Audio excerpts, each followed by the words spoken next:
Good morning. Welcome to everyone. Hope you're home cozy and enjoying a cup of coffee while we talk.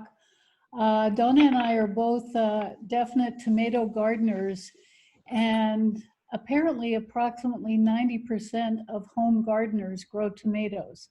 So we thought this would be a fun and useful topic for most people. We are both master gardeners under the auspices of the Virginia Cooperative Extension, and as Kirsten mentioned, she is our agent.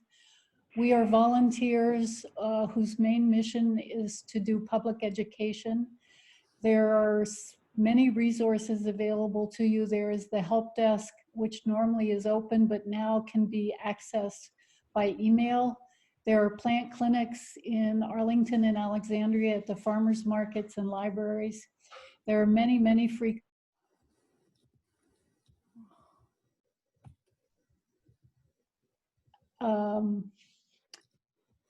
and finally, the last tip, the search tip, is sort of the master gardener's secret handshake. When you are researching an article, if you put cite edu or cite gov after your search topic, you will eliminate all the commercial options and really get to good websites, university websites. What we plan to cover in this talk is the history of the tomato, tomato economics, all the choices you have to consider when growing tomatoes, how to actually plant them, how to start seeds if that's your preference, what you need to do afterwards to keep tomatoes thriving and happy. At the end, we'll also discuss the bad, which is diseases, deformities, and pests, and finish up with the good, which is the best practices, both cultural and environmental. Tomatoes, a lot of people think tomatoes are an old world crop, but interestingly enough, they actually originated in the New World. They were first domesticated in Mexico, and they were then cultivated by the Mayans and Aztecs. And tomato in the Aztec language means round and plump. In the map you see below, you can see the lower half of Mexico where the Aztecs lived is one of the areas where tomatoes were cultivated, and the green area is the Yucatan Peninsula in Guatemala, which is where the Mayans cultivated tomatoes. The Spanish, after conquering the New World, took tomatoes back to Europe, and from there they spread to the east into South Africa. Original tomatoes were little tiny yellow things, and that's probably the reason that the Italian word is golden apple. They also had a reputation at some points of being an aphrodisiac, accounting for the French pomme d'amour. And they really weren't recognized as useful in the US until the 1800s. So people have not known whether to love or hate tomatoes. They did have a bad reputation as being involved in black magic or poisons. Some people now think that because they were so acidic and pewter dishes were used in the 1700s and 1800s, that may in fact have poisoned people. Tomatoes are in the nightshade family, and the name Solanum lycopersicum means wolf peach. And included in the nightshades are potatoes, tobacco, eggplant, peppers, belladonna, which is called the deadly nightshade, and mandrake, which for those of you who have followed Harry Potter and Hogwarts was featured in the second year herbology course. Thomas Jefferson raised and ate tomatoes in the 1700s on his plantation. And Joseph Campbell realized that because they were so acidic, they were safe to can, and began marketing tomato soup in the 1890s. And I put the painting by James Peale, Still Life with Vegetables, to remind us that by the 1800s, tomatoes were actually recognized as a vegetable and a culinary treat. In terms of tomato economics, tomatoes are the second most consumed vegetable in the world, just behind potatoes. You can see the world production and USA production and how much it is worth. The larger producers are China, India, the USA, and Turkey in that order, and followed closely by Iran and Egypt. About 20 to 21 pounds of tomatoes are consumed annually by each person, mostly in sauce or canned tomatoes, but some fresh. So we're going to talk about growing tomatoes. And before you embark on this journey, there are many questions you have to ask yourself and answer. What kind of a vine you're going to choose, whether it's determinate, dwarf, or indeterminate. Do you want to grow hybrid tomatoes or heirloom tomatoes, and what are the pros and cons of that? What kinds of disease resistance should you be searching for? Do you want to grow seeds yourself, or do you want to buy plants from a big box store or nursery? Will you be using a raised bed, a container, or planting your tomatoes in ground? And what do you have in mind for your tomatoes? These are all questions you need to ask yourself before you start. This little schema is to remind us of the difference between indeterminate and determinate tomatoes. That designation is usually on seed packets when you buy them. Indeterminate are what people sometimes call vining tomatoes. They can grow as long as 10 feet. They produce fruit all season, right up until the first killing frost. And they usually need to be staked or supported somehow. There is actually a small subset of indeterminates called dwarfs, which is suitable for smaller containers. Determinate tomatoes, on the other hand, are what are normally known as bush tomatoes.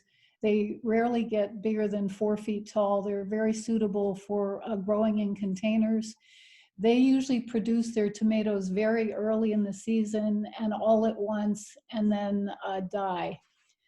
So you have to figure out which of those schemas is best for you. And this is just a recap of those qualities. I wanted to put in this slide about pollination because we are going to be talking about hybrid versus heirloom tomatoes. And in the bottom middle, that word is pronounced gatonogamy, which I think is very hard, but that means that tomatoes can be pollinated from the same plant, but from a different flower. And that's useful because you can have one tomato plant and you still get fruit, unlike things like blueberries where you have to have both a male and a female plant. And I wanted to review the anatomy with you also because of the difference between hybrids and heirlooms. The tomato flower is on the left, and it's interesting. All the nightshades have 5 petals and 5 sepals, which you can see there. The female part of the plant, which is sometimes called the pistil, includes the stigma, the style, and the ovary. The male part of the plant is known as the stamen and usually includes the anthers and the filaments. So when you're talking about a hybrid plant versus an heirloom plant, the difference is really in how they are pollinated. Hybrid plants are usually created by what are called crosses, performed by humans, meaning 2 plants with desirable characteristics are chosen and pollen is transferred from the anther of one plant to the style of another. And in this way, you can create a variety that has the desirable characteristics of both parents in the same plant. And these are called F1 crosses, which just stands for filial 1. The pros of hybrid tomatoes are that they can be harvested green, they ship well, they usually have a pretty uniform appearance, and they produce more tomatoes. Some people think they're more disease resistant, although this is debated. And if you save seed from a hybrid and plant it, the resulting plant you grow will usually be one of the parents, not the plant that it was taken from. And this is called genetic instability. Heirlooms, on the other hand, are in the group called open pollinated, meaning over the generations through birds, wind, bees, varieties have been developed that have really stable genetic material. And to be an heirloom, a tomato has to be at least 50 years old. And some people say even before 1950, because the first recognized hybrid tomato was Big Boy, and that was developed in 1949. So any tomato that existed before then was an open pollinated heirloom tomato.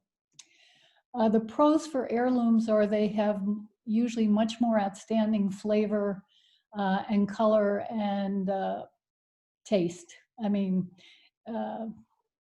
anyway.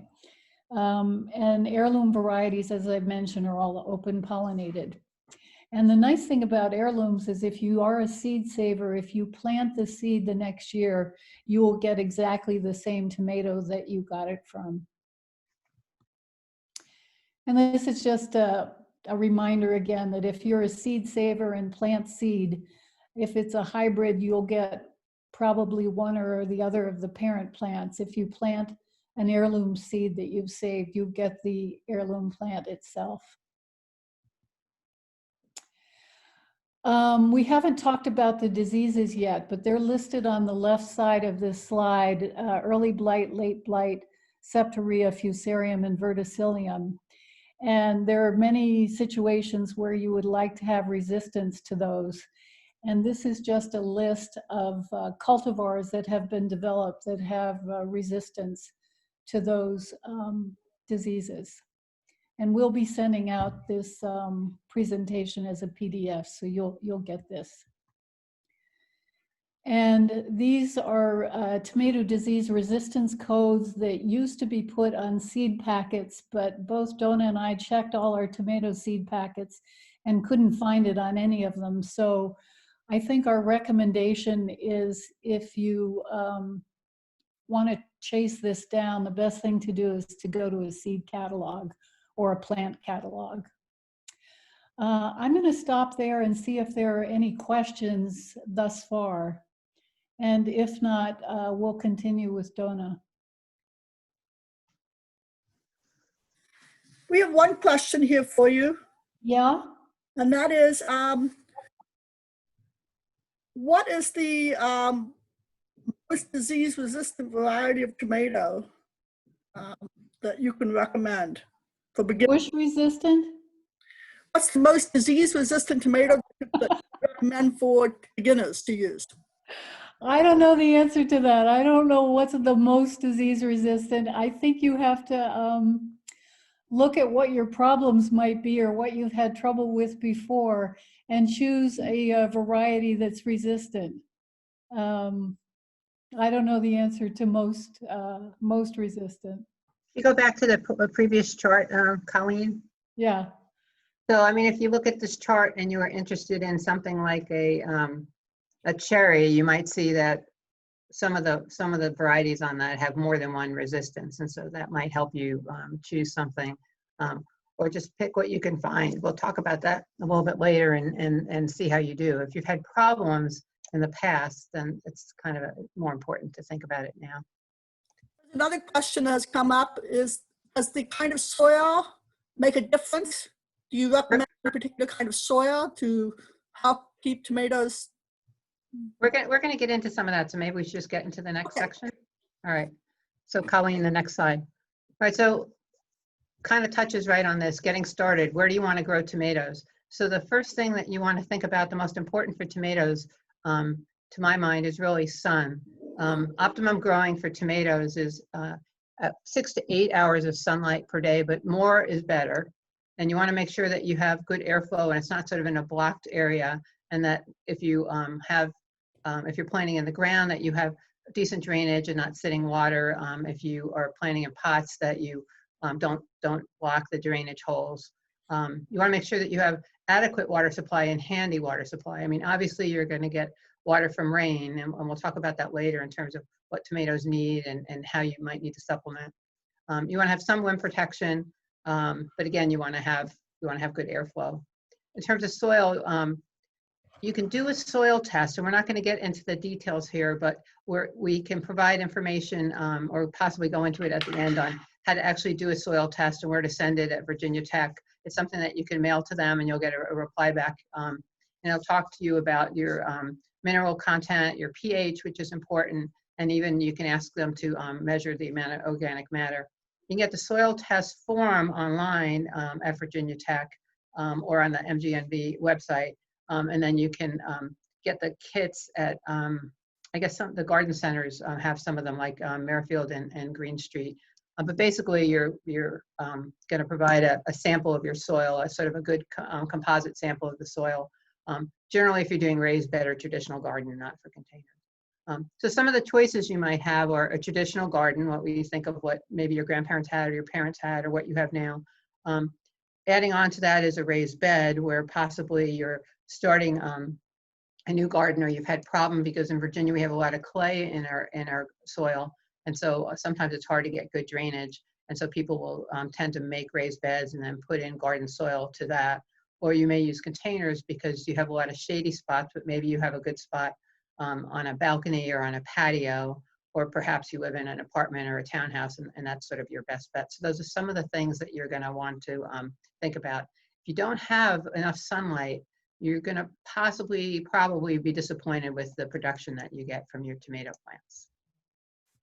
So I'm going to go back one second, Colleen. Since I mentioned this a couple times, that bottom picture is my mom's garden, and she doesn't use a traditional garden, but she made sort of a tomato area in what was her flower bed between like some bushes. And so instead of having flowers there, she has tomatoes, and those are cages that I put in last year, and that's probably maybe August timeframe last year in the season. And we'll show you some more examples of that a little bit later on. Let's keep going. So if you are growing containers, it's really pretty straightforward. You want to get a high quality organic potting mix. So you don't want to use dirt from your garden, because then you're going to take insects and weeds and any disease that might have been in the garden soil, and you're just going to encumber your plants. Plus our soil has a lot of clay, it holds too much water, and it's just not optimum for tomatoes. So if you're going to use containers, you want to get a potting mix, not a garden soil. And you don't want to get the soilless mixes like the vermiculite or the peat moss or the perlite. You want to actually get a soil mix. And they started to come out with some mixes, and they talk about having these water absorbing polymers. And I used to think that was pretty cool and would look for those. And then what we find out now is that those actually pull moisture away from the tiny root hairs that need it. So we don't recommend getting anything like that. And we don't really recommend a specific kind. I mean, there's all different ones. There's Spoma, there's Miracle Grow. I mean, there's different ones. Whatever big box or garden center you go to, we'll have some. Next. So let's talk about growing tomatoes in Northern Virginia and why we're so lucky. The length of the growing season is important. And here in Northern Virginia, our last killing frost is the beginning of April, somewhere around the 1st to the 10th. And the average first killing frost is beginning of November, the 1st to the 10th. So that gives us about a 90% chance in Northern Virginia, because we're in zone 7 with those frost dates, of a 180-day growing season. And in fact, depending on the year, we could get as many as 200 good days of growing season. The good thing about that is that the typical maturity for tomatoes is somewhere between 52 to 90 days. So when you plant your actual plant, whether you grew from seed or whether you bought it at a store, when you plant it in the ground, depending on the variety, it could take anywhere from 52 to 90 days before it starts producing tomatoes. So that means that if we plant as things warm up, somewhere around May 1st or through June 30th, 2 to 3 months later, we're going to start to get some tomatoes. So you don't get them right away. And the reason we wait and we don't start planting right after the last killing frost is because tomatoes are a warm season crop, and they like 70 to 80 degrees during the day, and they like 60 to 70 degrees at night. And so if you pay attention to the temperature, sort of like gardeners do, like I look all the time. Last night it was 39 degrees here in Alexandria. So that's kind of cold for tomatoes, and they could have died at that temperature because of that cold snap, or they could have been damaged, and it just like slows down them actually kind of getting healthy and getting established. So generally we find that the beginning of May, sometimes Mother's Day is considered sort of a old farmer's kind of rule of thumb around here for planting. So if you look to the right there, I have just a picture of a typical packet. This is a variety that was donated to us from Lake Valley Seed. It's actually not even a red tomato, it's an Amana orange tomato. And if you look at the tomato packet, up at the top, it talks about how it's a pole, which was an indicator to you that it's indeterminate, meaning it's gonna need supports and it's gonna get big. And then next to it, it says 85 days. And actually on the back of the packet, if you look on the right side, it says matures in 85 days. So what that's telling you is that's sort of a longer, takes a little bit more time. And for that particular tomato, they tell you that if you can leave it on the vine to ripen, you're gonna get a little bit better taste. That particular tomato is an heirloom, so that means that you could save the seeds. So that's a lot of information that's just on that packet. And if you looked online at any number of websites, you might even get more information for the different tomato varieties. So let's keep going. So we call this tomato love. So I felt okay using the word desire and this whole idea of reality versus desire. So the question is, what do you want to plant? What do you want to eat? And how many do you want? How many do you have room for? So you really need to consider where you're going to plant. Some of you may already have a spot, and this is just to learn a little bit more about growing tomatoes. Some of you are starting out, and so you have some freedom and some opportunity to choose how much space that you're going to have. Maybe you're going to be creating some raised beds during this unusual time. So what you need in terms of spacing, if you look at traditional rows, and that top left picture could be considered a traditional row, you can have anywhere from 18 to 36 inches of plant spacing. And then my next row would be to the right in that picture, maybe 2 to 3 foot away, and then I could have more tomatoes. So in that case, in that row, I haven't put my supports up yet, so it's a little hard to see, but you look for the green. I just planted those tomatoes in that picture probably maybe even that day. Then if you look at raised bed, or what we call square foot intensive gardening, instead of rows, you have just spacing. And so you look at 18 to 24 inches of plant spacing, including the cages. That's a little bit different. Now, if you're going to containers, if you're doing the dwarf or the determinate varieties, or if you're buying your plant at a store, it may say bush. That's an indicator to you that it's a determinate variety. That can go in a 5-pound container, a 5-gallon container. If you look at the lower left picture, that's probably a 5-gallon container. You can also think of those buckets that you get at the store, sort of those paint buckets with the plastic covers. So that would be a 5-gallon container. If you're planting an indeterminate plant, you want more like a 10-gallon container. And in either case with the containers, you would still need to think about what kind of support you might need depending on what variety you've chosen. Now, if you look at the picture on the right, that's a raised bed that we used at one of the school gardens in Alexandria. And you can see in that one that we have, it's about a 3-foot wide bed. We have several tomatoes with the cages on it and that. So here's what you're thinking. You're starting to think, how much space do I have? Okay, if I need 1.5 to 3 feet, how many does that mean I'm going to be able to plant? And what do I want to eat? I mean, if you want everything, if you want a cherry and you want a beefsteak and you want a paste to make sauce, or maybe you want to have a late tomato, winter storage, are you going to grow one of each of those? Do you like the eating tomatoes so much that you want to have a couple varieties? Are you just starting out? Maybe you just want to have 1 or 2 to start, maybe 3, maybe 4. You kind of have to think about it. Colleen and I were laughing about it when we put this presentation together, because we have big thoughts, we have big desires. And I think last year I grew 20 varieties in my garden, but just 1 of each. And Colleen had something similar in terms of her garden. In fact, I grew them from seed and I had so many, I think I ended up with, I don't know, 6 dozen, and I was giving them away because I had no room. So let's go to the next one.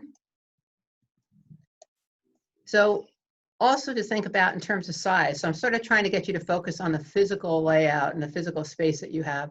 Is generally tomatoes need supports. They generally will grow up best if you grow them on the ground, and you can do that. The problem is your tomatoes and your plants are growing on the ground, and any kind of diseases in the soil can be transmitted easier to the plants.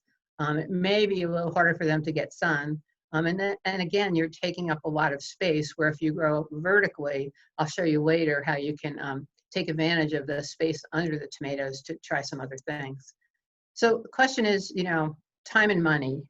You can stake your tomatoes. So the upper left picture, you might have a 1.5 to a 2-inch wooden stake, say, or maybe one of those plastic covered metal stakes that you can get for that purpose at a garden center or a Home Depot type store.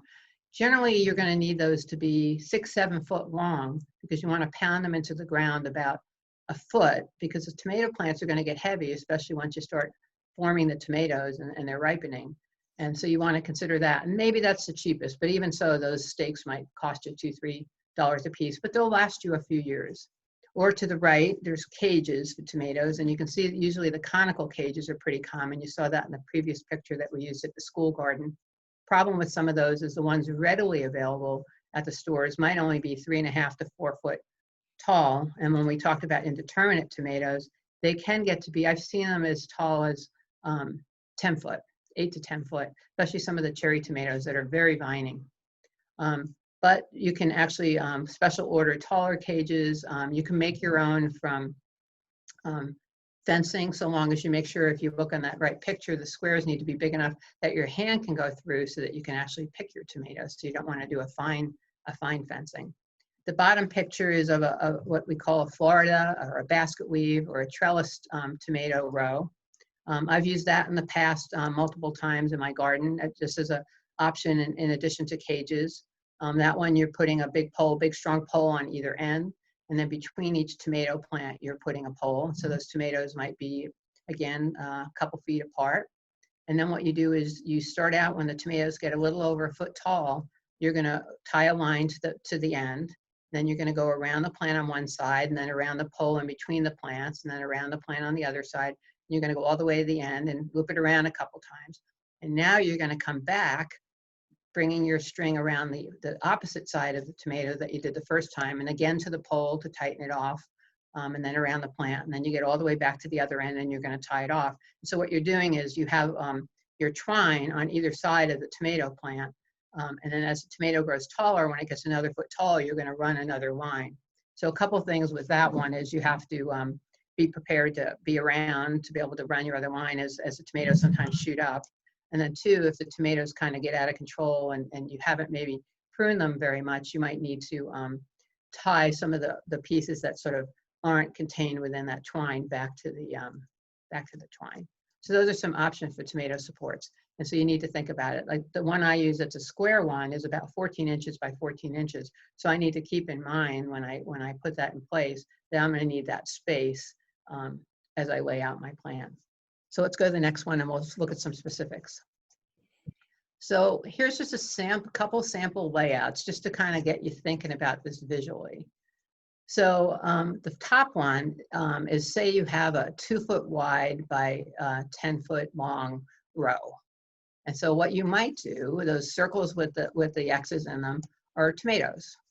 So maybe in a 10-foot row, depending on the spacing you want to use, you might get probably, say, 4 tomatoes in there. And the assumption is that is the tomato and some kind of a cage, whatever it is you've decided. Or perhaps it's a trellising and you're going to have poles on either side. So you say the tomatoes are growing up tall and I have this dirt that's kind of free around the bottom, the surface. What can I do? So what you can do in the top one, just as an example, you could have a row of radishes. Radishes are a root vegetable. They're pretty quick to mature, anywhere from 3 to 4 or 5 weeks. So you put those in and they actually will be gone pretty soon while the tomatoes are still getting developed.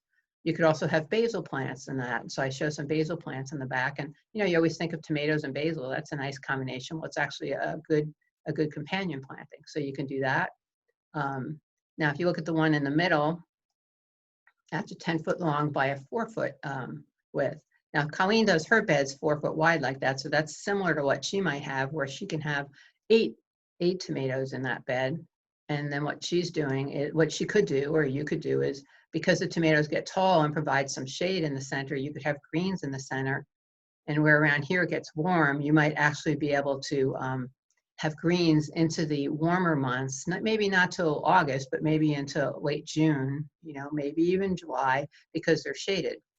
Again, you didn't have to do greens. You could put basil in, you could put radishes in.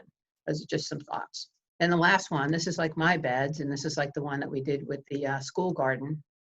10 foot long in this case, 3 foot wide. And so what I do is I sort of stagger the plants. And that allows me to get that distance that I need, but they're not quite wide enough for me to do 2 across opposite each other. And what we did last year was we sprinkled carrot seeds between the tomato plants, covered them with burlap, watered them until they came up, kept them in place. And then as the carrots came up and were an inch or 2 tall, we took that burlap off, thinned it, and we had a pretty nice crop of carrots among our tomato plants. You could put marigolds in, you could put nasturtiums in. There's lots of other herbs that you could put in place there, and that way you have some herbs, you have the carrots, and you're really taking advantage of your square footage. One thing we wanted to point out is you want to not intercrop. Okay, so this is companion planting, intercropping. You don't want to put in any brassicas, so that would be like a cauliflower or Brussels sprouts or any of that, or broccoli. You don't want to have any corn or dill or potatoes. Those aren't optimum to plant with tomatoes, and neither is fennel. But there's lots of choices, and if you go online, you can even find some other candidates. So hopefully this is good so far. I'm going to keep going. Are there any questions that we need to answer right now, Kirsten? Myself. Okay, we have going back. So hold on. Okay, going back to the question about the Which one? there was a question about the soil that goes into your containers. Sure. And the question was, is cotton mix can or should it be used in raised beds as opposed to soil for growing tomatoes in? Now for tomatoes, you can use, they have what they call garden soil. Sometimes you can buy bulk soil for raised beds, depending on where you, what resources you have and how big your bed is. When you think about it, if you're doing a new raised bed and it's anywhere from 6 to 12 inches tall, and then you start to think about how, the whole volume of it, you might end up doing some kind of a bulk kind of thing for that. But you wouldn't use potting soil. It's too expensive. It doesn't make sense. You would use garden soil or some kind of bulk garden soil. Okay. The second question and third question, I think, are from folks that want to know about how to control animal populations in the garden. Squirrels, rats. Let's talk about it at the end, okay? Okay. The other question is about watering. We're going to talk about that too. Okay. Cool. All right. So you've thought about what you want to grow. You've started to think about how much space you really have, and maybe how big you want to go. How big meaning how much energy and time you have. Are you starting out? Have you been doing this a long time? Do you just like lots of variety and you have plenty of time to grow lots of plants? So now the thought that you have to think about is, or a decision you have to make is, are you going to purchase transplants or are you going to grow transplants from seeds? So say you want to purchase, which there's nothing wrong with purchasing transplants. I've done that many years. What you want to look for is not a really tall, spindly plant, nothing that's really yellowed, or nothing that's really root bound, that's obviously been in the container a long time. So what you want to do is you want to check the underside of the leaves for spots, or insects. If it has insects in it, you definitely wouldn't want to get that if it's infested. You want to look at the overall vitality of the plant.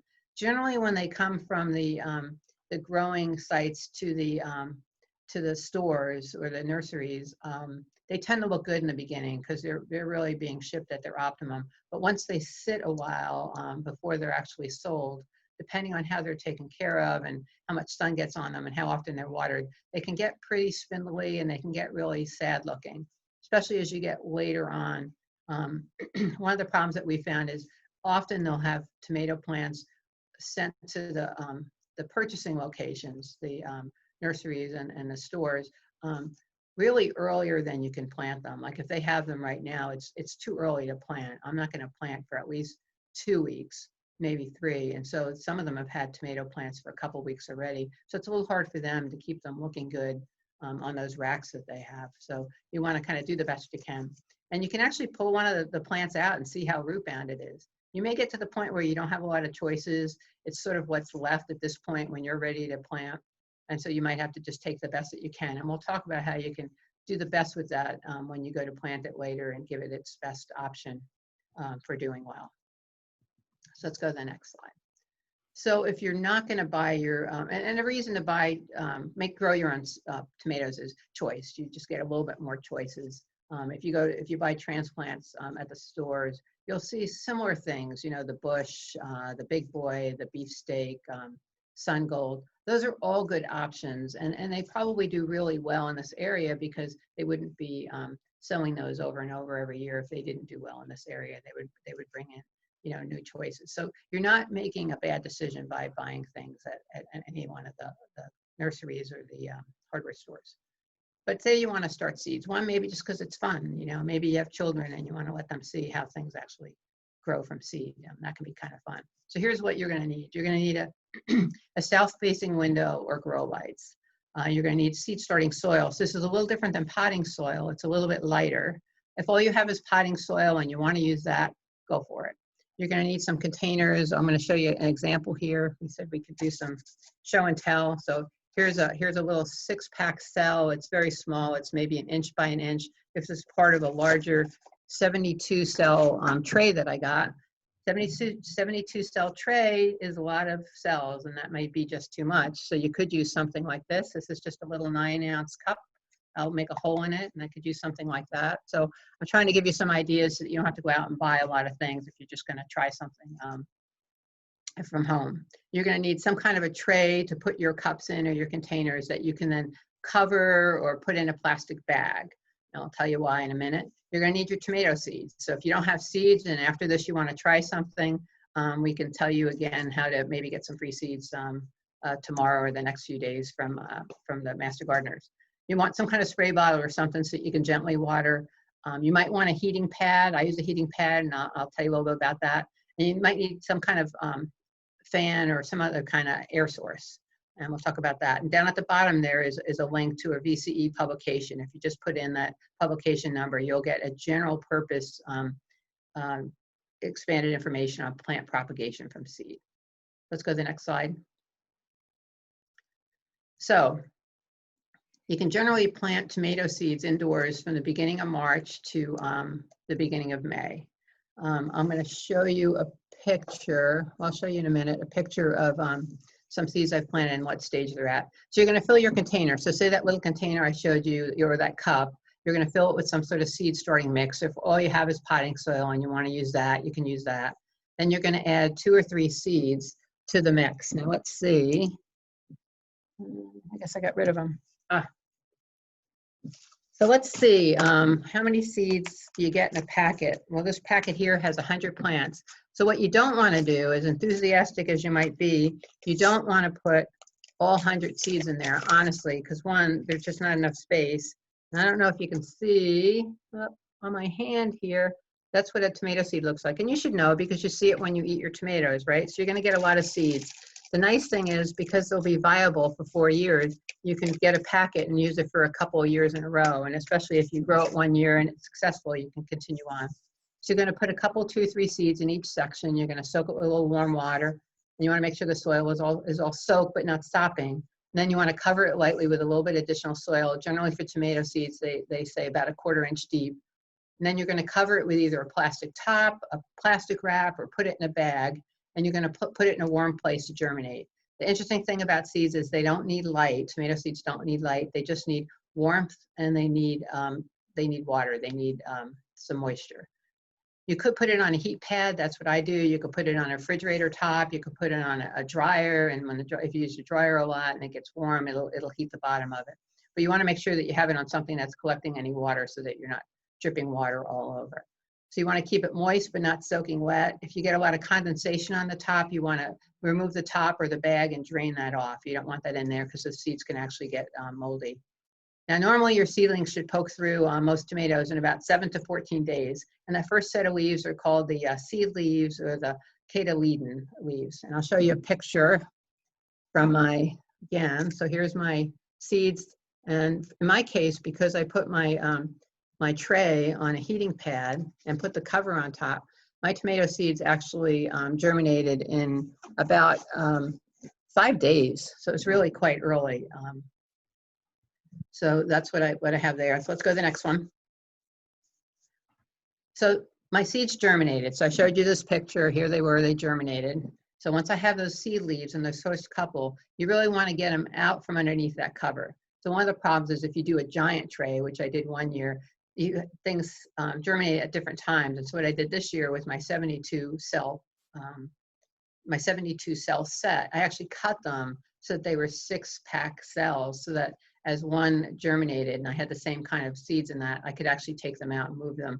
If they're all kind of together in one 72 pack and it's not all the same exact thing, you may get different times of germination and it could kind of throw you off a little bit.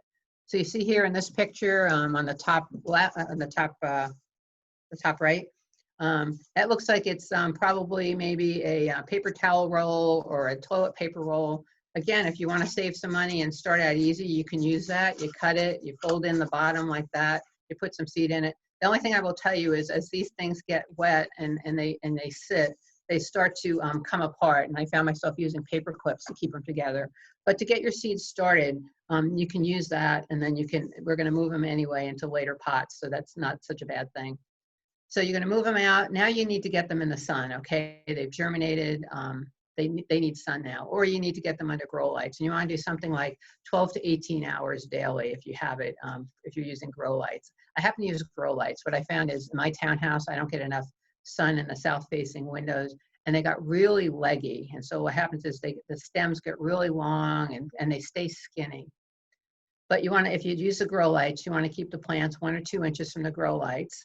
Okay, and so that's a picture down there at the bottom of my tomatoes. I took the ones from the top that were in my cells, and then I repotted them. I happen to like peat pots. So I use these 3-inch peat pots that I get for, I think it's like a couple bucks for a set of 15. I kind of like those. So what I do is I take the seeds, once they get a couple sets of leaves, I then put them in the 3-inch peat pots, and then I let them keep going. So here's an example. I showed you the picture of the little seedlings. So here's an example of my tomatoes. I planted these 2 weeks ago. So after the first week, I moved them into these pots. And so a week later, they're, about 3 inches tall. They're starting to get multiple leaves. So here's a better picture of one. Let's see, can you see? So it's looking pretty good. It's looking pretty healthy. And I've been putting these under lights. I just find for me, in my situation, that works better. What I try to do is water from the bottom, and that's one nice thing about the peat pots, because then that can absorb the water and it encourages the roots to go down through the whole pot. If you only water from the top, it's a little bit harder to do that. And these things breathe well, but you have to keep an eye on them. The other thing, I said you might need a fan, and what I do is I have this little portable fan that I think had a USB that you put into your computer to be cool when you're working. Well, I use it on my plants now. And the reason you put a fan and get a little breeze on your plants is you want to toughen those stems. They get thicker and the plants are hardier. Or you can just come along and just run your hands across the top of your tomatoes a few times a day, talk to them, say nice things, and that'll help toughen the stems as well. So there you go. Let's go to the next slide. So at this point, I showed you the picture of my tomatoes. I'm 2 weeks into it. And I already said that I'm not planning to plant until, let's say, Mother's Day. So that's 3 weeks away. So my plan is for the next 2 weeks, I'm going to keep my plants under the grow lights. I'm going to keep an eye on water. I might use a little bit of a weak fish emulsion and water them maybe 1 or 2 times with fish emulsion instead of just plain water, just to kind of give them a little bit of fertilizer. And I'm just going to keep turning them, because what you'll find, just like anything, it turns to the light. So you'll see the plants sort of bend over. So every morning I look, I check for water, I turn the plants around and make sure that they're faced away from the light so that they can sort of grow back and stay straight. So that's what I'm going to do for about the next week or so. Then in the second week from now, I'm going to start to decrease watering a little bit. I'm definitely not going to fertilize anymore, and I'm going to try to keep the temperature lower.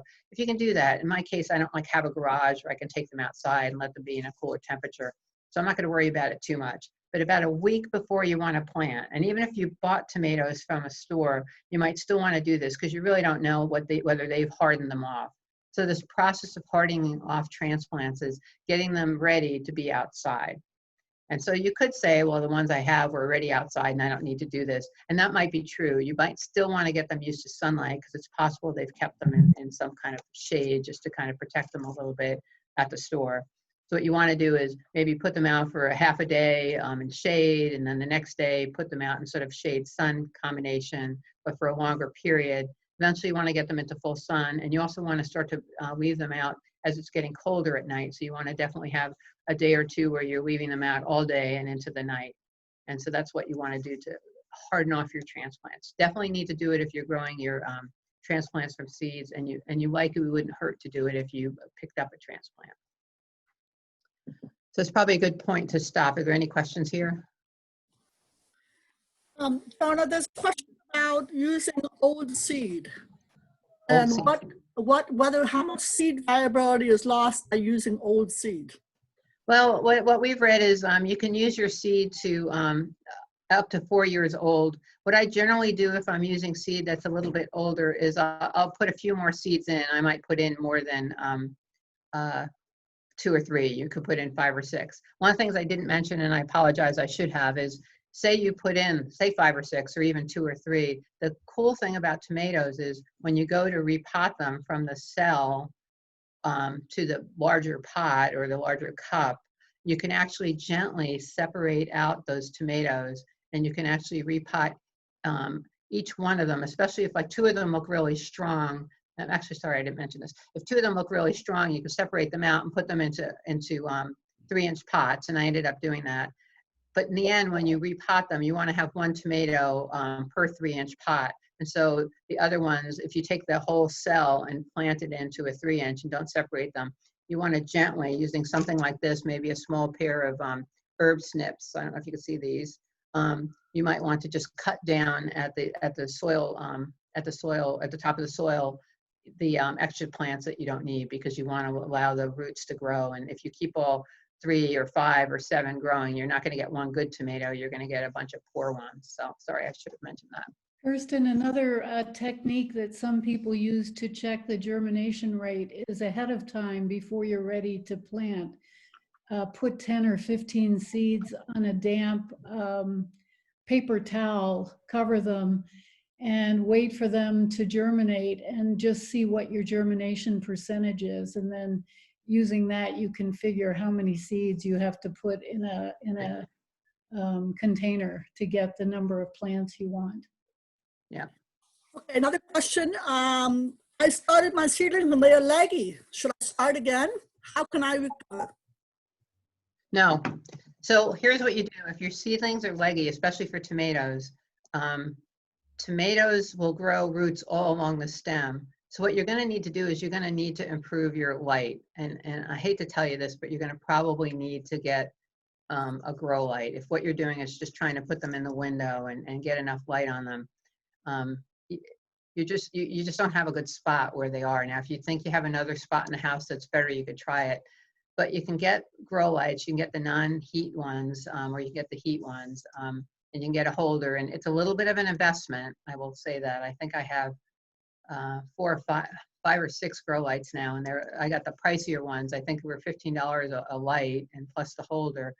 But it's got like a clamp. I'm able to attach them to a shelf, or attach them to a shelf in the closet arrangement in my bedroom, and I get really good light. So what you could do is take those plants, repot them deep down to that first level of roots, first level of leaves, and get them under good light. And what you'll find is you're going to get stronger plants, and they'll be okay. I've done that even with peppers. I had a friend of mine was trying to grow hers in the south window, and they were really spindly and they looked terrible. And she gave them to me, and I put them under some of the lights I had, and they were great, and we got great peppers from them. So you can do that, but you need to get them under better light. Another question can you grow seeds from tomatoes that you buy at the grocery store? Can you save seeds from tomatoes purchased at the grocery store? I would just say those are usually hybrids, and they would have the same problem of reverting to one of the parent types instead of giving you the tomato that you got them from. Yeah. There's a process for saving seed though, and I know that's outside the scope of this class, but I will put some information in the chat box about that. Okay. I mean, if you had bought a heirloom tomato, presumably you could save the seed from that heirloom tomato and try it. Tomatoes are great because they grow everywhere you don't want them. We constantly get volunteered tomatoes in the garden because, you know, you drop a tomato and it rots and you didn't throw it out and it just sits there, especially cherry tomatoes or grape tomatoes. They drop everywhere. Can we keep going just because I'm afraid that we're going to run out of time and we're not about halfway. I have one question real quick. Okay. How do you send a question to you? I'm on chat, but where does the send button? At the bottom of the box. You just hit enter. You just hit enter or return, and that sends it. Okay. All right, I need to keep going. So let's talk about how to plant. Okay, it's now on Mother's Day. I'm ready to plant. You're ready to plant. You have a container. You have a raised bed that you've prepared. You have your row in your garden. So you want to pick a nice afternoon when the evening temperatures are going to be at least 50 degrees. Right now, that's not a good time. We've already talked about that. But by beginning of May, Mother's Day, it should be fine. You want to pick a day where you're not expecting high winds that day or the next day or heavy rain, because you want to kind of get those tomatoes in the ground and let them get settled before they're pounded by rain or by high winds. So you want to water the transplants, whether you got them from the store or whether you grew your own. And you want to gently remove the plant from the pot. So you want to pinch off all but the very top 2 or 3 sets of leaves, maybe 5 or 6, but you want to kind of leave some space on the stem where you pinch off some of those lower leaves. I can't really show you that. Well, like here on this one, which is still kind of short, I would definitely pinch off the bottom 2, which are my seed leaves anyway. And then once this gets a little taller, I might take off this set and this set, because I'm hoping I'm going to get at least another couple, 3 or 4 sets of leaves. And the reason I want to do that is I want to dig a hole and I want to place the plant into the hole up to those bottom leaves. So I don't want the plant to be so tall, like, 18 inches tall, such that I'm putting it so deep in the ground, because the soil will be kind of cold there. And around here, because of clay and all, I don't really want it to be that deep in the ground. But, if these plants now are 3 inches, I'm hoping that they'll get to be about, say, 10 or something like that. And then I'm going to be planting them. They don't have to be that tall. So I'm going to place it in the hole up to those bottom leaves.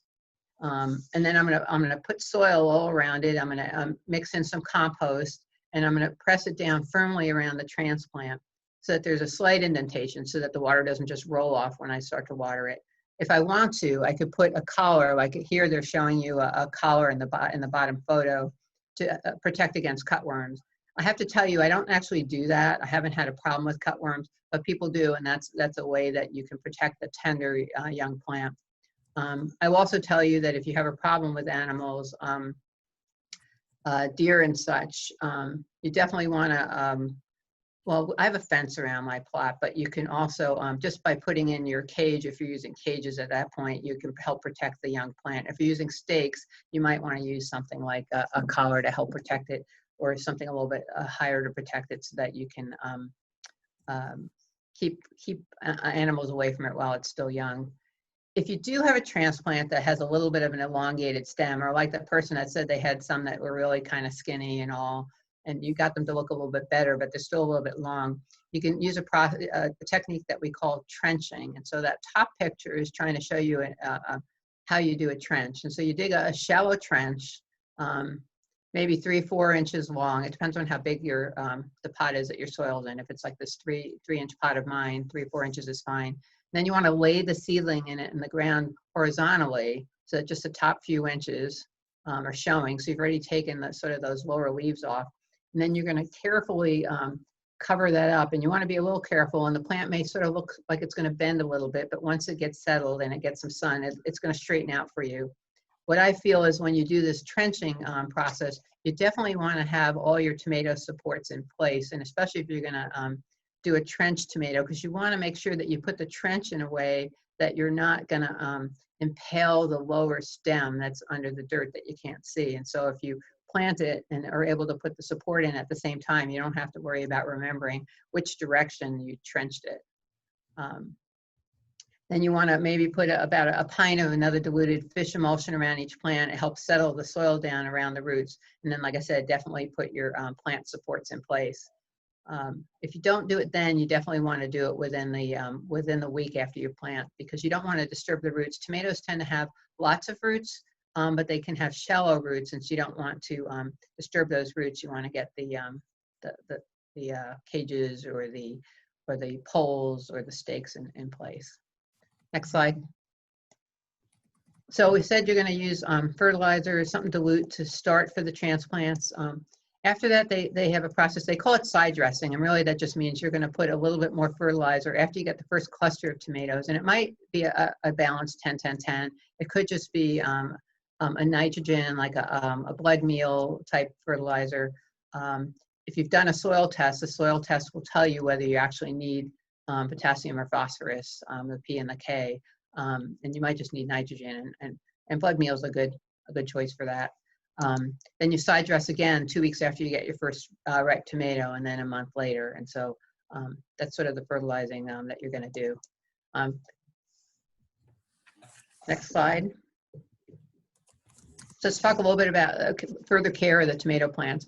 So after they've been settled in a month or so, or no, excuse me, a week or so, you want to mulch around the plants once they're established, because you want to keep down the weeds. You don't want to make a lot of work for yourself. You want to protect the soil from high temps, and you want to also keep in the moisture from rain and from your watering. You also want to prune the leaves at the very least. There's a lot of different philosophies on pruning. You want to prune the leaves in that first bottom 12 inches of the stems of the tomatoes above the ground. And part of why you do that is when it rains or when you water, you don't want the soil, and the mulch helps with this, because it doesn't allow that. If you mulch, the soil's not going to bounce up against the stems, but you want it, there's soil-borne diseases that we'll talk about later, and you want to keep those off the stems of the tomato. But you want to promote airflow. You want to remove any yellowed or diseased leaves throughout the growing season. So one reason to think about how many tomatoes you want to have is there's some upkeep to tomatoes besides picking the tomatoes, where you want to sort of prune and keep the diseased leaves removed from the plant. So critical to watering when it's flowering a root, it's very critical then to water. But what you want to do is water at the base, and you want to soak thoroughly. What you want your plants to get is 1 inch of water a week if there hasn't been sufficient rain. You don't want to water lightly often. You actually want to water thoroughly less often. So you could put out a tuna fish can, and if it's full of water that week, that means you got enough rain. If it's empty, that means you're going to need to do some watering. And you want to, if you're testing, you can use a tester. There's water testers that you can buy, or you can just stick your finger in several inches. Just because the top is a little dry doesn't mean that the roots aren't okay. Optimum temperatures for tomatoes are 65 to 85 degrees air temperature, but you'll know that we get temperatures in the 90s, sometimes even close to 100. So what happens at that point is the fruit set will be hampered. And so when you get temperatures above 90 and you get night temperatures above 70, the tomato production will slow down, but then it'll pick up again as the temperatures cool off as we get into the late summer, early fall. You also might have some problems with fruit set and pollination if we have a lot of heavy rain. So sometimes just because, even though we have lots of sun and we have a great climate for generally growing tomatoes, sometimes we can have some problems during the really hot month of, say, August. Next slide. Oh, wait, so go back again, sorry. So that's Mom's Garden bigger now. So you see that's her one plant. It's in the square 14-inch cage that I happen to like, and you can see where I've trimmed the tomatoes, the lower parts of the tomato plant. In that case, I probably should have pruned a couple of the stems, because a lot of times they say keep it to 1 or 2 really strong stems. but I wasn't up there. She's in New York. I was down here, and it sort of got away. And one thing when you have cages is you constantly have to push the tomato branches back inside the cage. They're always looking to get away from you. And if you let them go too long, it'll be too hard to push them back inside the cage because you'll break them, which always makes you sad. And what you want to do then is use some kind of I use, there's a plant, Velcro, that I like to use, and you can just attach some of the outer branches that you can no longer get back inside to some of the supports on the cage, but you want to kind of keep all that up. Next slide. So harvesting tomatoes, Colleen found this great picture showing you the color change in tomatoes and what happens as you progress to ripening. The reason this is important is that tomatoes don't need to be red ripe to harvest. So red ripe is all the way to the right. Once they start turning, so that those middle two turning in pink, you can actually harvest tomatoes at that point. And sometimes around here you want to do that because either one, you're having a problem with animals. Sometimes if it's very dry and we're not getting enough rain, the birds will come in and eat at your tomatoes. Sometimes the chipmunks, sometimes deer. So what you want to do is sometimes pick them rather than looking at them and saying, oh, they're going to be perfect in 3 days, and you come back in 3 days and either one, they're gone, or two, they've been partially eaten and you're disappointed. So you can definitely pick them when they're half ripe. And they really say that generally the flavor, you're getting 90–95% of the flavor that you get if you went to a full red ripe. So when you harvest tomatoes, you want to clip them using some kind of shears. I showed you this picture. These are my little herb shears. They have a tiny little nose. That's kind of nice to get in.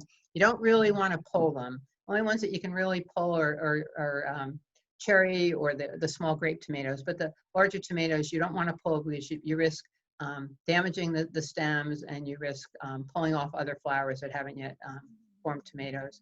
You want to remove the caliph, that's that leftover stem that's on top, to remove any punctures when you put them in your basket, and discard that.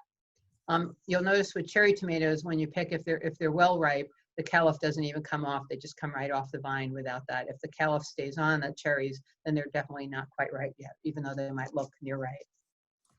So you don't want to overload the tomatoes. You wouldn't think I'd have to say this, but I see people sometimes and they're picking their tomatoes and they pick their cherries first and they put them in the bottom of the basket, and then they pick their large tomatoes and they put those on top.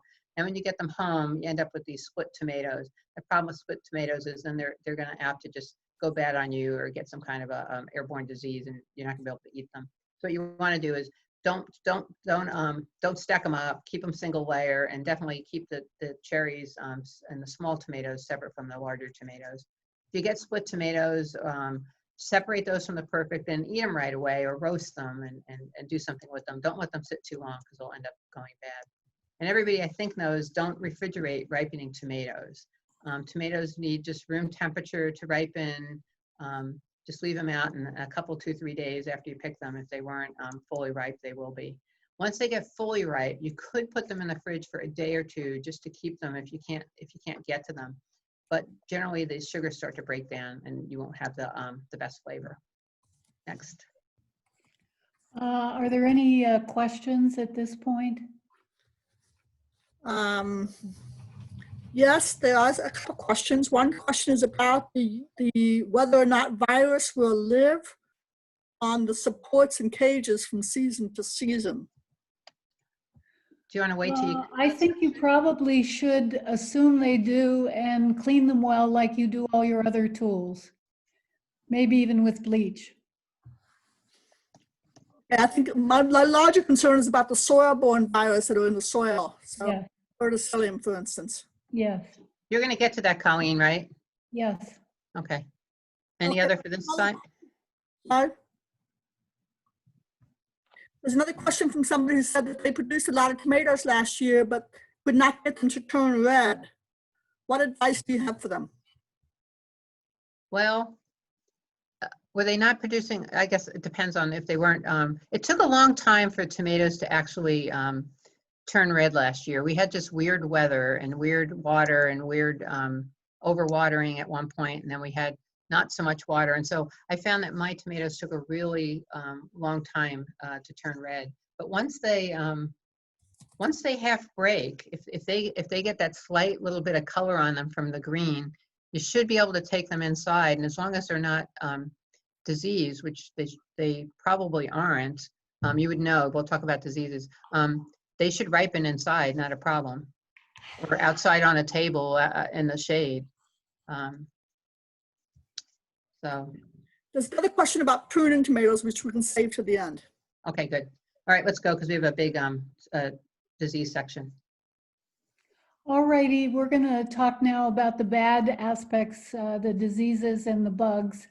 I want to reemphasize what Dona said about making sure you water low, usually with drip irrigation, and making sure you mulch your tomato plants, because the top three of these are definitely transmitted by water or air onto the foliage.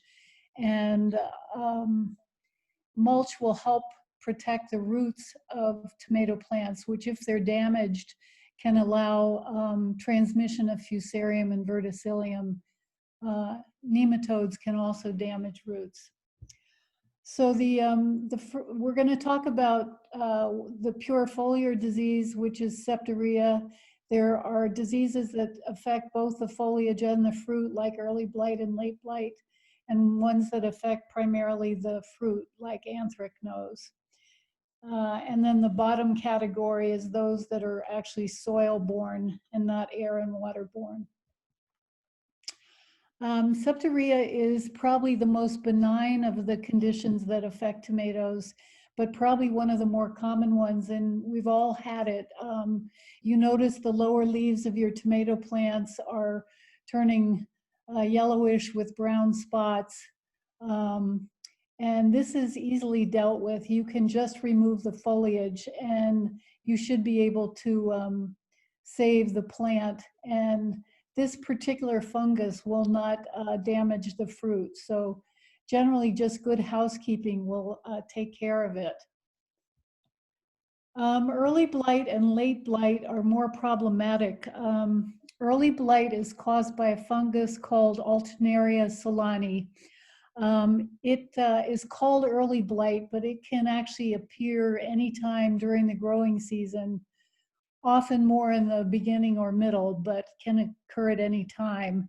It can overwinter on infected foliage, so you never want to save that or put it in your compost pile. And it's transmitted usually by rain splashing onto the plants or overhead irrigation, and occasionally by insects or tools. That's a fairly characteristic picture of early blight. It starts out as these little target lesions, and they spread. The leaf begins to turn yellow all the way out to the outside, and then it falls off. And it can be treated with copper-based fungicides.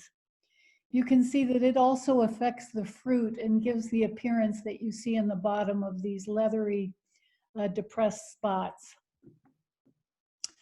Late blight is a very bad actor. This is the fungus which is called Phytophthora infectans, which caused the tomato famine in Ireland in the 1840s. It is a bad actor, and it can kill an entire tomato vine or a field of tomato vines in a couple of days. And the treatment is to pull the plants and destroy them. You can see what the fruit looks like. It has this horrible, ugly brown spots, and it's one that if you recognize it, you want to get rid of that plant right away. It is also kind of transmitted by airborne spores and occurs more in cool, wet conditions.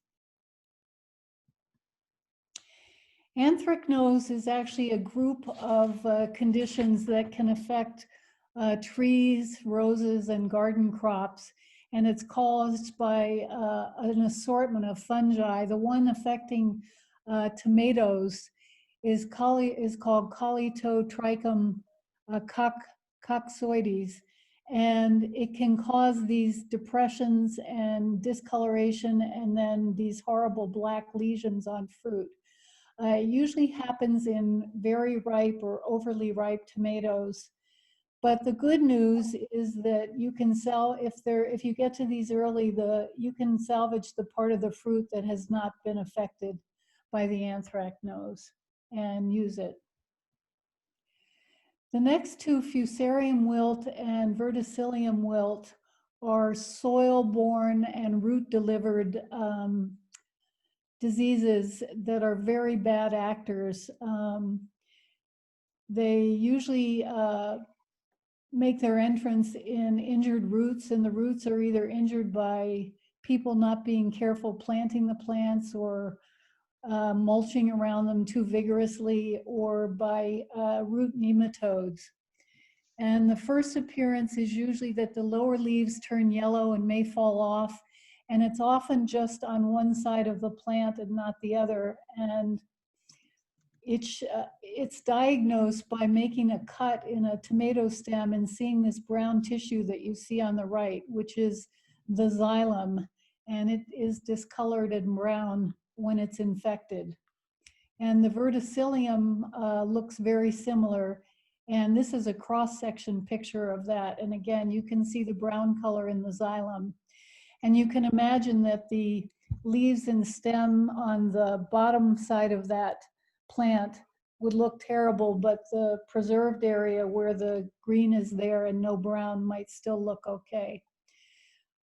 Unfortunately, the recommendation when you get any kind of a disease in tomatoes is to make sure you're doing crop rotation, and usually at least 3 years. With verticillium and fusarium wilt, the recommendation is sometimes 6 to 7 years to wait to plant in that location.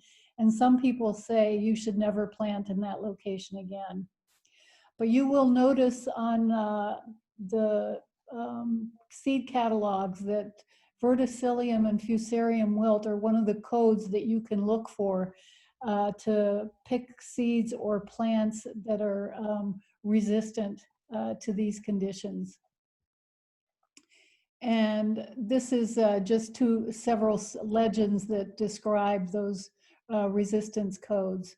And again, we have the seed packets because they used to be present on most seed packets, but they are no longer, and you will have to probably go online or look in a seed catalog. So when you get a problem, again, the recommendation is to remove and destroy the infected plants, and whatever you do, don't compost them. There are many solanaceous weeds that are related to tomatoes and potatoes that can act as overwintering hosts. A common one down on the bottom there is called horse nettle, and the one on the right is called black nightshade. So definitely try and get rid of these weeds, although they're kind of hard to eradicate. And again, crop rotation at least every 3 years, and wash your hands and tools, and as we talked about before, probably your tomato cages, it's a good idea. Now, the next set of conditions are ones that look like disease but really aren't. The first one is fairly common. It's called cat facing. It occurs on the blossom end of the tomato, and it's really caused by poor pollination or uneven pollination, which is usually a result of inconsistent watering or cold temperatures when the plant is flowering.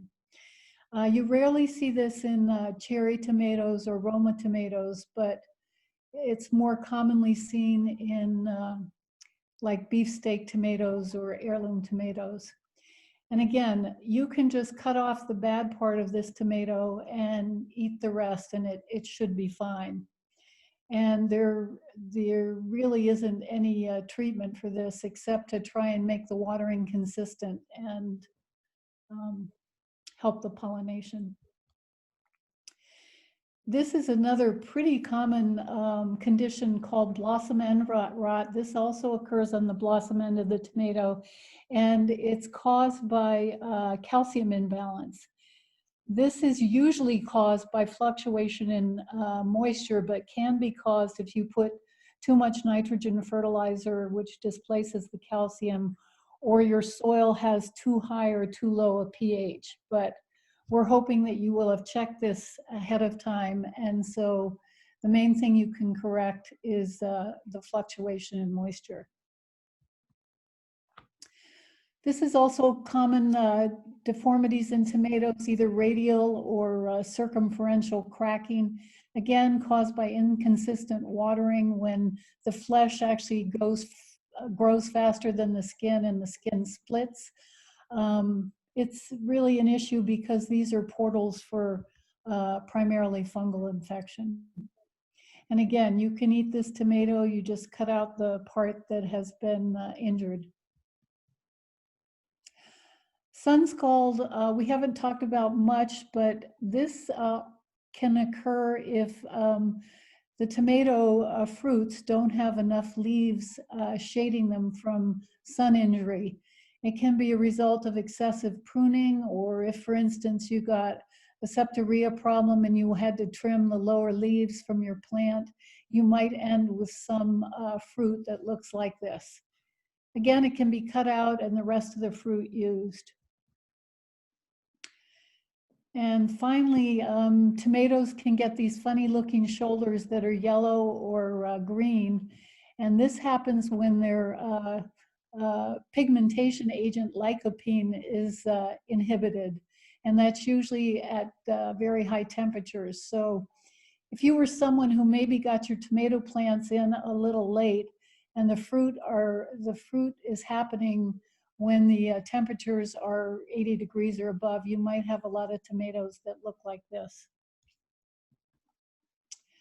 And finally, these two cute little tomatoes happen because of inadequate pollination. And as we've talked about earlier, this can happen because of inconsistent watering or because of temperature or humidity outside the ideal range. A little bit less likely from deficiencies or toxicities. And if it's been very windless and there's no pollen transfer, these definitely can happen. I'll stop there and see if there are any questions at this point.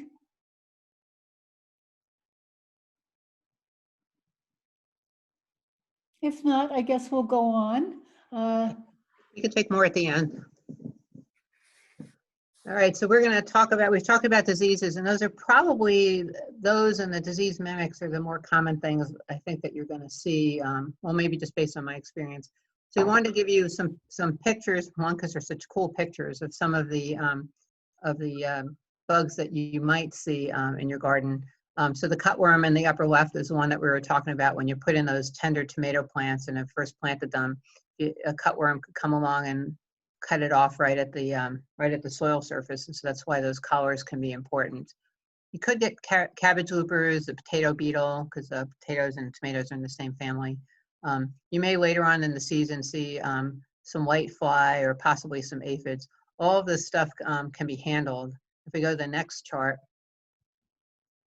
there's a lot of other diseases, a lot of other bugs that you might see, but rather than go into the details on all of these, what we've done here is we've given you a link on the Virginia Tech website to the organic controls for insects so that you can learn for whatever the bug is that you have, whatever the pest is that you have, how you can treat it. There's a lot of organic treatments that you can use. Sometimes it's just as simple as removing the cabbage looper and keeping an eye out for any others. Something like aphids, they're tiny. You can't remove those by hand. You may use a neem oil or an insecticidal soap, but you'll want to go to the website and look. If you find something and you're not sure of what it is, one of your resources is to capture one, put it in a jar with some alcohol, or take a picture of it, and you can bring it to one of the plant clinics when they're open, or you can send the picture to the email address that Kirsten provided earlier for the help desk, and get their help with identifying the insect that you found that you think is a problem. Let them know what plant it was on, and if you see eggs and the insect, send pictures of both, and they can help you identify it if the link that we provide here isn't sufficient for you. So the next chart. So we're going to just do a little bit of a summary using the best management practices to do that, and then we'll take further questions. And I think we're about right on time. So we have what we call cultural and environmental management practices. So we talked a little bit earlier about choosing resistant cultivars, and often, like we said, on the tag in the plant when you buy it at the nursery, it might tell you that it's resistant, or you can look at the variety and look online to see what it says about that. You could test your soil for pH and nutrients and organic matter. We generally recommend that, and the only reason we haven't pushed it really hard this time is it's a little more difficult to get some of the soil kits, but Kirsten can talk about that during the Q&A on how you can find the kits themselves. The form is online, so that part's easy, and getting it to Virginia Tech is easy. You do want to aerate your soil a little bit and add organic matter to improve it and to improve the drainage. You can never add too much organic matter. So whether you use commercial compost, whether you grow your own, whether you buy bulk compost, it's always good to add, and it helps provide organic nutrition for your plants. You want to water in the morning. I guess I didn't say that earlier, but it's best to water in the morning so that the plants aren't sitting overnight wet. And you want to use some kind of drip irrigation. You want to use a soaker hose. You want to just put the hose at the base of the plant and let it soak for a period of time, because you're looking to get that 1 inch a week. Definitely want to avoid injury to the plants and the roots. Don't disturb them. Try to keep the weeds down so that you're not having to pull things up and disturb the roots of the tomatoes. And you don't want to over-fertilize. You'll see some impacts if you over-fertilize, and some of that was indicated in some of the disease mimics that Colleen talked about. That picture there is my mom's tomatoes. I told you she had 6 plants last year, and she every day, every 2 days, was picking out too many tomatoes. So on the environmental slide here, you want to mulch your plants again. You want to protect the soil, help keep the moisture in. You want to protect the plants from having the soil, which could have soil-borne diseases in it, splashing up on the plant.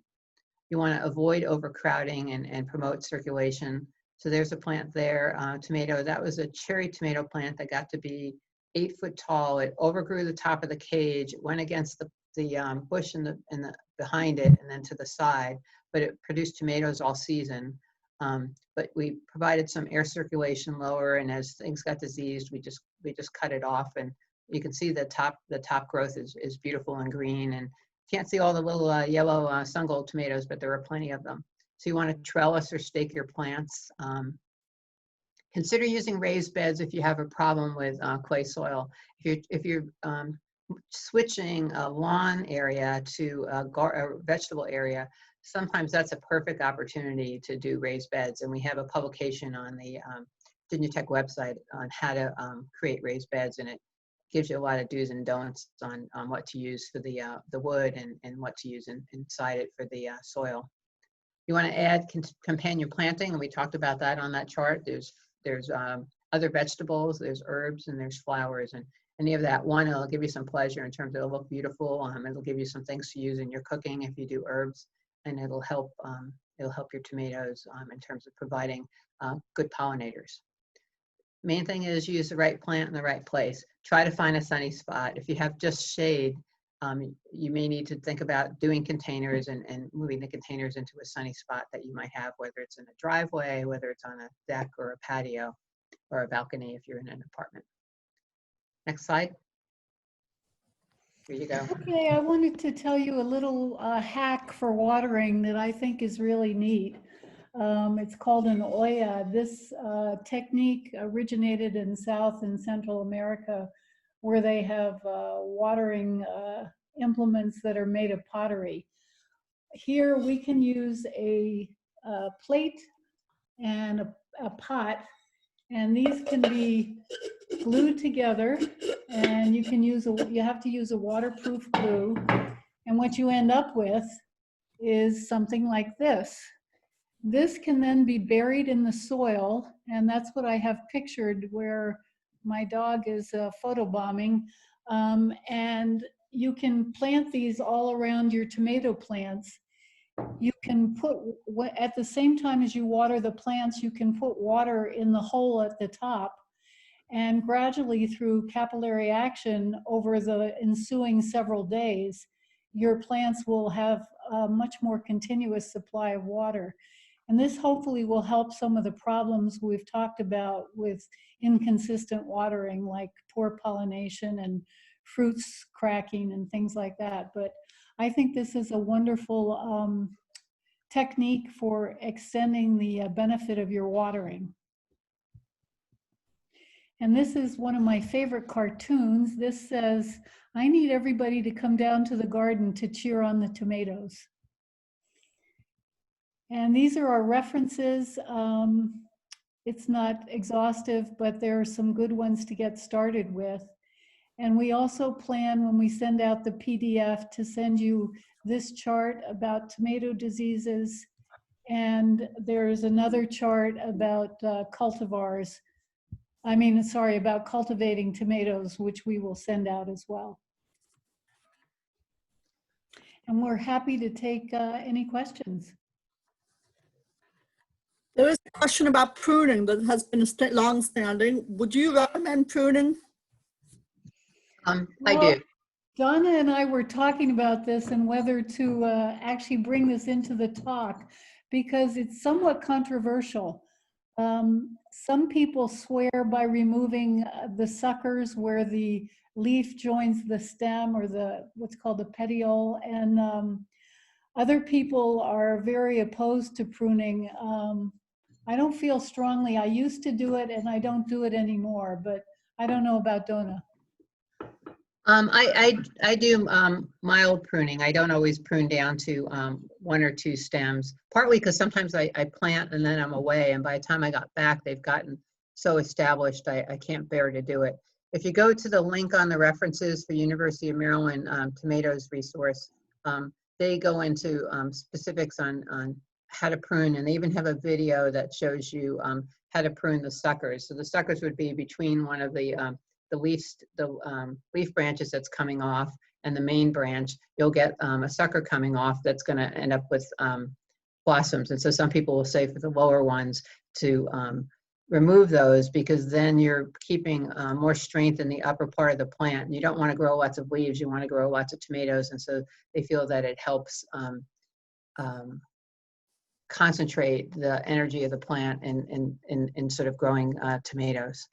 So, you know, I saw there was a question where somebody said, I've been growing tomatoes in the same place every year and I'm getting good results. Should I change that? And the answer is no, absolutely not. My mother grows her tomatoes. I showed you her pictures. I plant them for her every year and she takes care of them. And she plants them in the exact same spot every year. I always put in compost, and I try to add some organic matter every year to kind of beef up her soil, because tomatoes, one of the things I didn't say is tomatoes are a big feeder, and so they need lots of nutrients.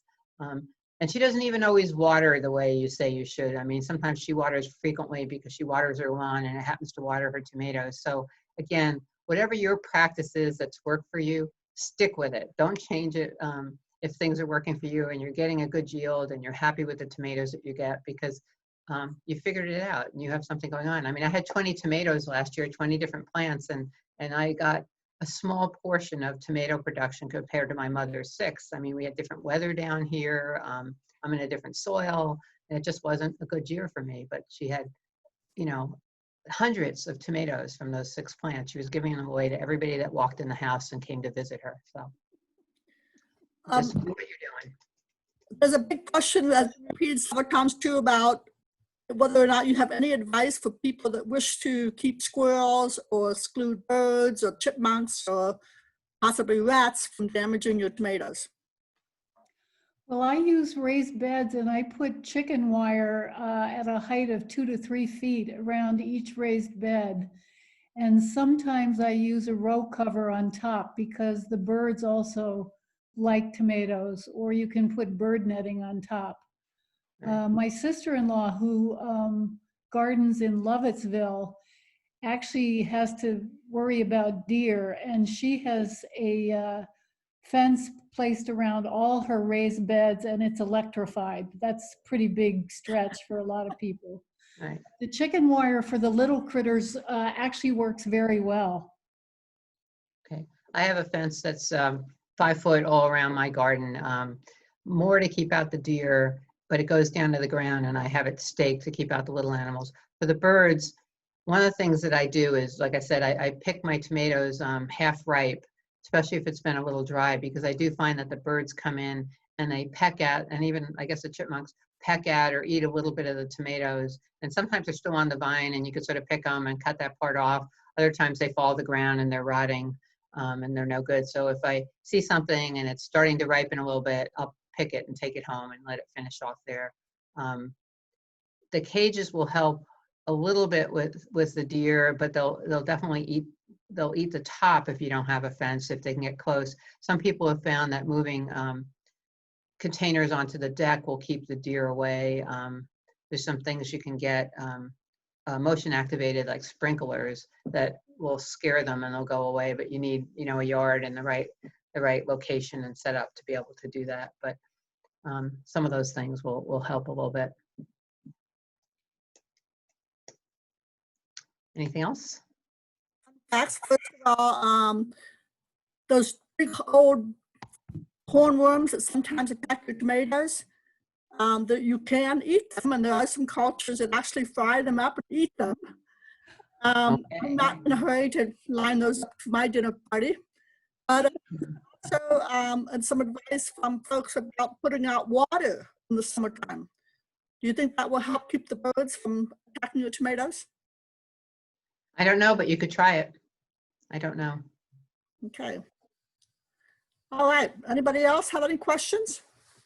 I think we're good then. Okay. Somebody asked, where do we get supplies such as pots and grow lights? I got a Home Depot and I've gotten the lights there and I've gotten the pots there and the containers for the holders for the lights, because the lights are it's a special light, and then you it goes into a holder that has like a clamp, and that allows you to kind of position it in different places.